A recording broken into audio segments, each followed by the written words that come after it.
उस लड़की का नाम था किम यूबिन। वो भी उसी तरह जिंदा थी जैसे जूनबू, लेकिन उसमें एक बात खास थी।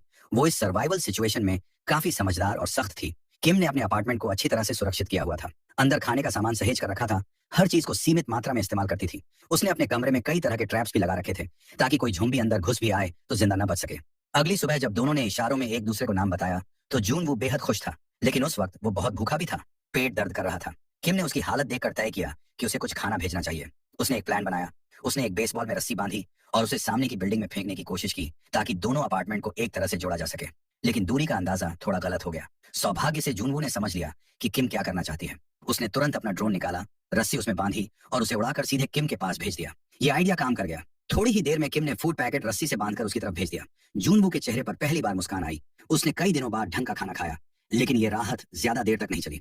अचानक एक फायरमैन जो अब झोंबी बन चुका था, उसकी नजर रस्सी और बेसबॉल पर पड़ गई। वह धीरे धीरे उस दिशा में बढ़ने लगा। जूनबू ने तुरंत किम को चेतावनी दी।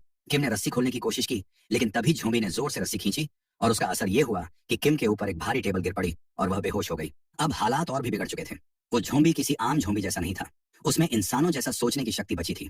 वो सीधे बिल्डिंग की दीवार पर चढ़ने लगा और किम के कमरे की तरफ बढ़ रहा था।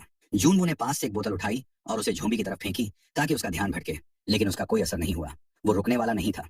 अब आखिरी कोशिश के तौर पर जूनबू ने फिर से अपना ड्रोन उड़ाया।